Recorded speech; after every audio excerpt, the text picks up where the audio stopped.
Hello students, welcome to online classes at Srimati Bhagavati Devi School, Bharood, Alwar, Rajasthan. Today we will discuss about the vapor pressure of a liquid solution. Yeah, it means first of all we discuss about the vapor pressure. What is the vapor pressure?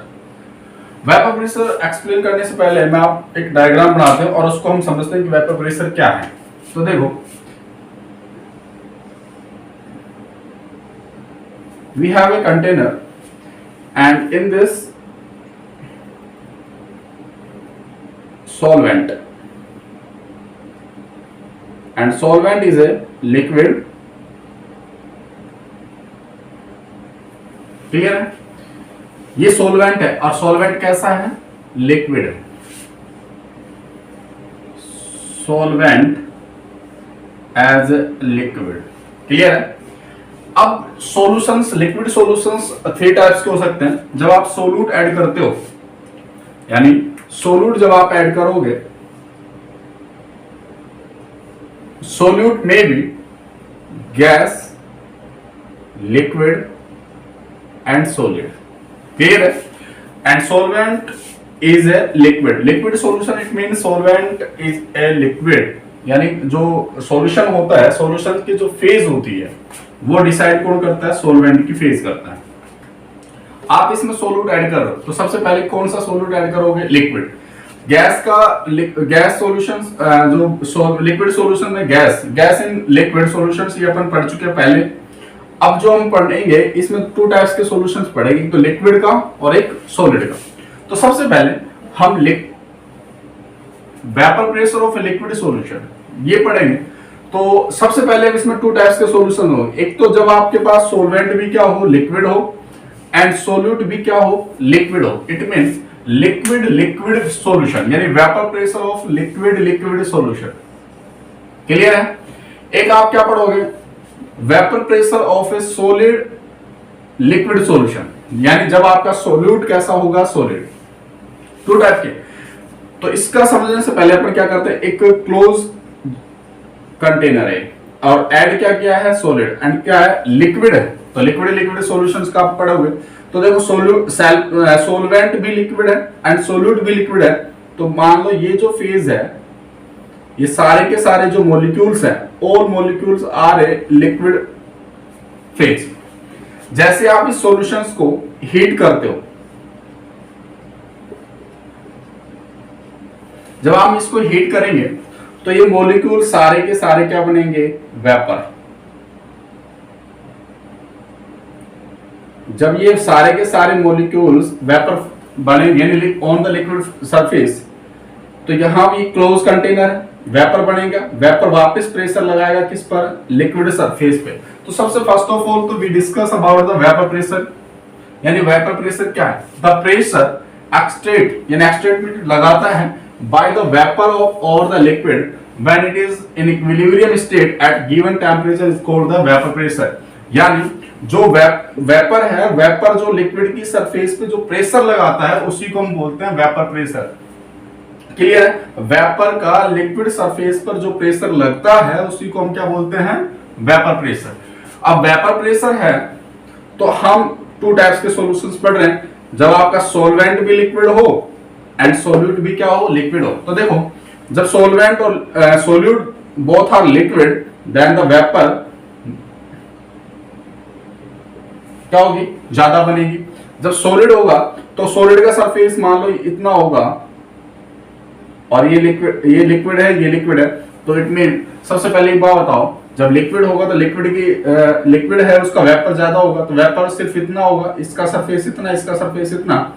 यानी जब solid add होगा जो vapour होगी वो कम होगी, and जब solvent और solute both are liquid, vapour ज्यादा होगी, तो वेपर ज्यादा होगी तो वेपर प्रेशर भी क्या होगा? ज्यादा होगा। सिंपल सी बात है। अब देखो, vaporisation is equal to condensation.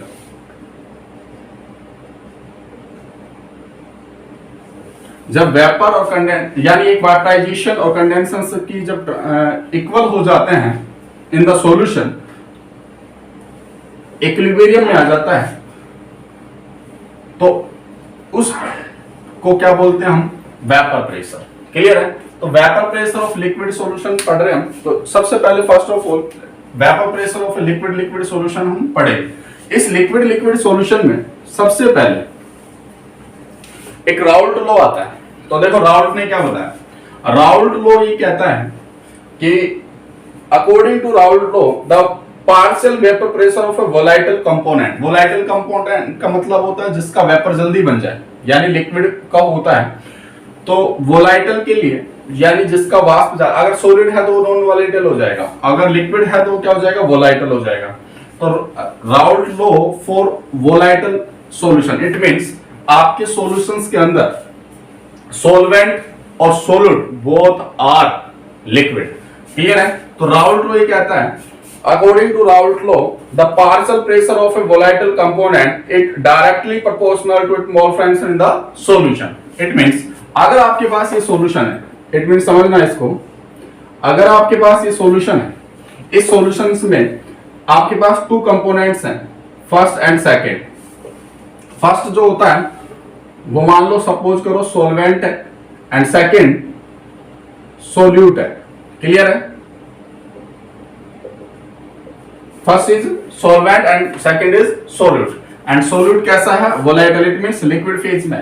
तो राउल्ट लॉ कहता है in the web according to Raoult law the partial pressure of, अगर पार्शियल प्रेशर इसका मैंने मान लिया सॉल्वेंट का P1 है और इसका क्या है P2 है, तो P1 is direct proportional to X1 और इसकी मोल फ्रैक्शन X1 है और इसकी मोल फ्रैक्शन क्या है X2 इन द सॉल्यूशन। तो P1 is direct proportional to X1 होगा। क्लियर है?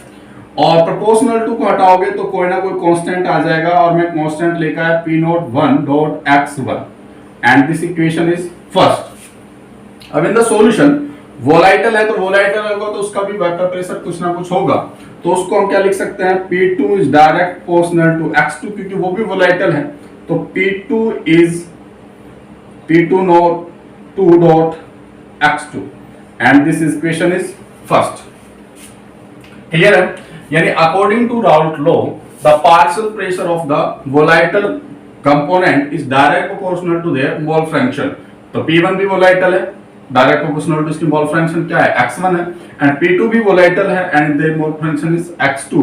तो और इसको प्रोपोर्शनल टू हटाओगे कोई ना कोई कांस्टेंट आएगा, P1 भी है, इसका क्या है P2 है, एंड P1 एंड P2 क्या है, प्योर स्टेट में इसका क्या है वेपर प्रेशर है। अब क्या करेंगे, according to Dalton law, according to Dalton's law, according to Dalton law ये क्या होता है कि सॉल्यूशंस का जो वेपर प्रेशर होता है उसके कंपोनेंट के वेपर प्रेशर का सम होता है। It means the vapour pressure of the solution is equals to होगा P1 प्लस P2 के, या आप इसको सॉल्यूशंस का वेपर प्रेशर सिर्फ क्या ले लो P, तो P is equals to P1 plus P2। तो P is equals to P1 plus P2 है, तो इसकी जो वैल्यू है P1 और P2 की फ्रॉम इक्वेशन, ये इक्वेशन क्या आ गई थर्ड, इक्वेशन थर्ड में P1 P2 की वैल्यू पुट कर दो from equation first and second. तो P is equals to P1 equals to क्या लिख सकता हूं, P not 1 dot X1 plus P naught 2 dot X2, और ये इक्वेशन क्या आ गई 4। Next we know that in the solution the mole fraction of the all component is equals to 1। और ये जो हम बात कर रहे हैं टोटल बाइनरी सॉल्यूशंस की बात कर रहे हैं, बाइनरी सॉल्यूशन इसका मतलब है कि सॉल्वेंट प्लस सोल्यूट ही प्रेजेंट है, अदर्स कोई भी कंपोनेंट प्रेजेंट नहीं है। It means X1 is equals to क्या लिख सकते हो आप 1 माइनस X2। क्लियर? X1 को 1 माइनस X2 हम क्या कर सकते हैं, लिख सकते हैं, तो इसमें आप इस वैल्यू को पुट अप कर दो, तो P इज इक्वल्स टू क्या लिखोगे, P1 1 minus X2 plus P2 not X2। Clear है? तो P इज इक्वल्स टू, ये इससे मल्टीप्लाई होगा P1 minus P1 dot X2 plus P2 dot X2। Clear है?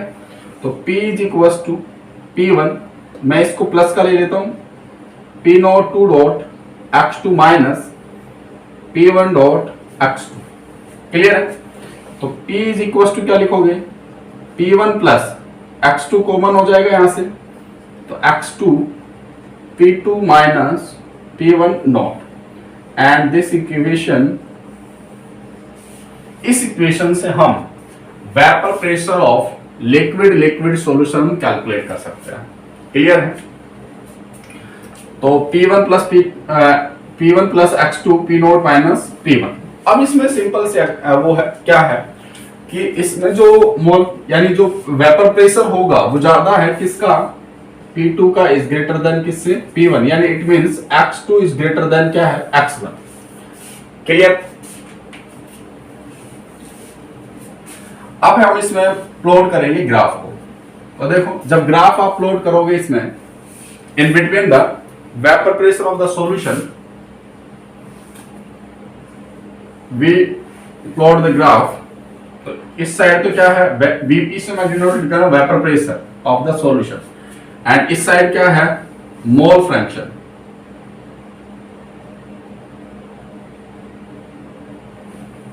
क्लियर है? यहां आपके पास आएगा P01 और यहां आपके पास आएगा P02। क्लियर है? x1 equal to 1, x2 equal to 0, और यहां पे x2 equal to 1, x1 equal to 0। Mole fraction it means x2 की बात कर रहे हैं हम, जिसका ज्यादा, इट मींस ग्राफ जो आप प्लॉट कर रहे हो, इट मींस वेपर प्रेशर किसका ज्यादा है, x2 का कंपोनेंट, जो भी कंपोनेंट सेकंड है उसका वेपर प्रेशर ज्यादा है, P का क्या है, कम। और जो ये आपके पास सॉलिड लाइन जो रिप्रेजेंट करेगा वो सॉल्यूशंस का vapour pressure P1 plus P2, और ये जो डॉट डॉट लाइन होगा ये शो करेगा P1 को।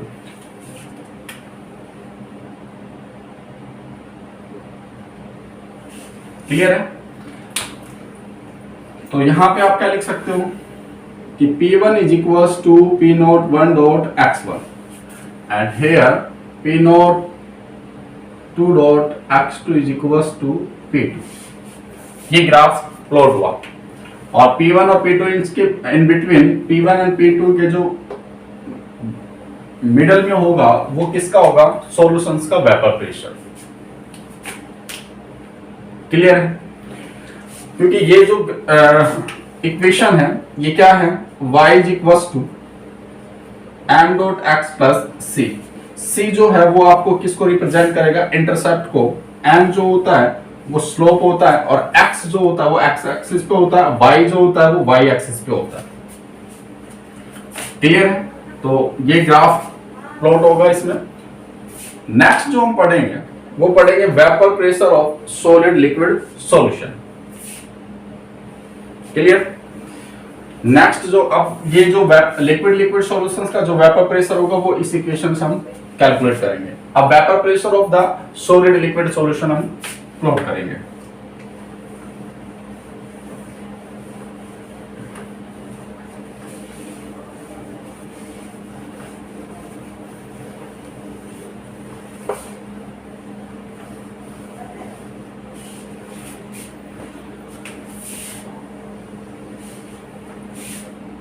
Second, vapor pressure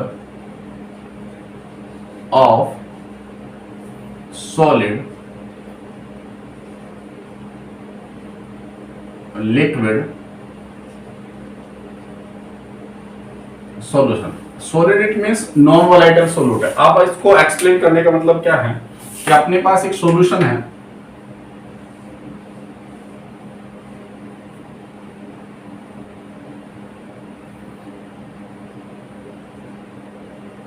इस सॉल्यूशन में सॉल्वेंट तो क्या है, लिक्विड है, and solute is a solid, and solid जो होगा वो क्या होगा, जो रेड को मैं शो कर रहा हूं ये क्या है, सॉलिड है।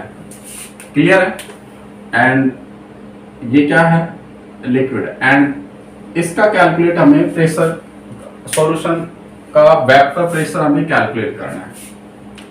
तो अकॉर्डिंग, अब मुझे एक बात बताओ, सपोज करो जो सॉल्यूशन है इसका प्रेशर P1 है, एंड जो सोल्यूट है इसका प्रेशर P2 है, एंड इसकी मोल फ्रैक्शन x1 है एंड इसकी मोल फ्रैक्शन क्या है, x2 है।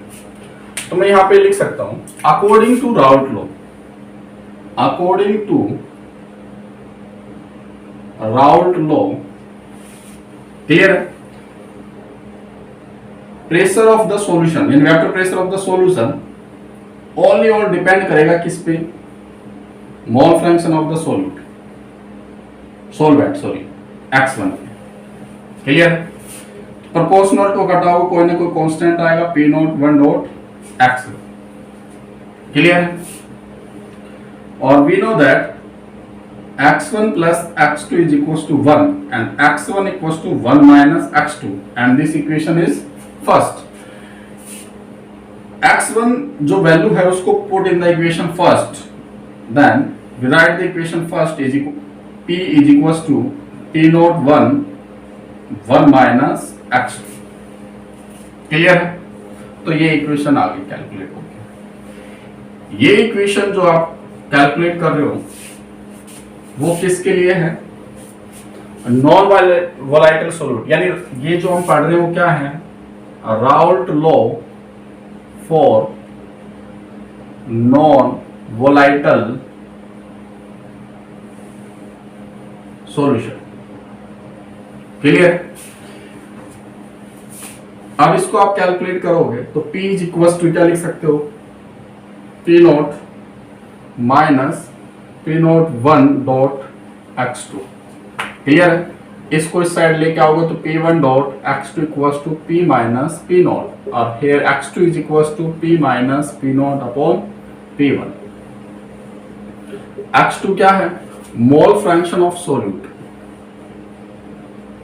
Mole fraction of solute and P not क्या है, P नॉट 1, P नॉट 1 क्या है,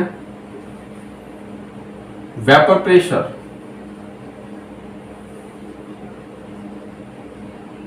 of solvent in pure state, clear है। और P1 क्या है, vapour pressure of solute. It means P1 जो P1 minus P not 1 minus और जो P है वो क्या है, vapour pressure of the solution. P not minus P1 upon P not 1 is equal to क्या होता है, lowering in vapour pressure, clear है। तो Raoult law for non volatile solution, तो फॉर नॉन वोलाइटल सॉल्यूशंस का जो वेपर प्रेशर है वो आप इक्वेशन सेकंड से कैलकुलेट कर सकते हो, क्लियर है। तो यह है vapour pressure of the solid liquid solution. आपसे पूछा जाता है कि कई बार कि vapour pressure of the liquid solutions कैसे कैलकुलेट करते हैं और vapour pressure of the solid liquid solutions कैसे कैलकुलेट करते हैं। तो ध्यान रखना, जब आपके पास लिक्विड सॉल्यूशन होगा तो सॉल्यूशंस का जो वेपर प्रेशर होगा वो सॉल्यूट प्लस सॉल्वेंट के वेपर प्रेशर का सम होगा। जब आपके पास सॉलिड अगर ऐड है सॉल्वेंट के अंदर तो टोटल जो सॉल्यूशंस का वेपर प्रेशर होता है वो सिर्फ ओनली ऑन सॉल्वेंट की मोल फ्रैक्शंस के क्या होता है, प्रोपोर्शनल टू होता है। और यही क्या है, राउट लॉ है। क्योंकि राउट लॉ क्या बोल रहा था, in the vapour phase, in the vapour phase the vapour pressure of the volatile component is direct proportional to their mole fraction, but because solvent here is a non-volatile, then non-volatile है तो इसका vapour बढ़ेगा नहीं और vapour नहीं बनेगा तो इसका वेपर प्रेशर में कोई भी रोल नहीं होगा, क्लियर। Thank you.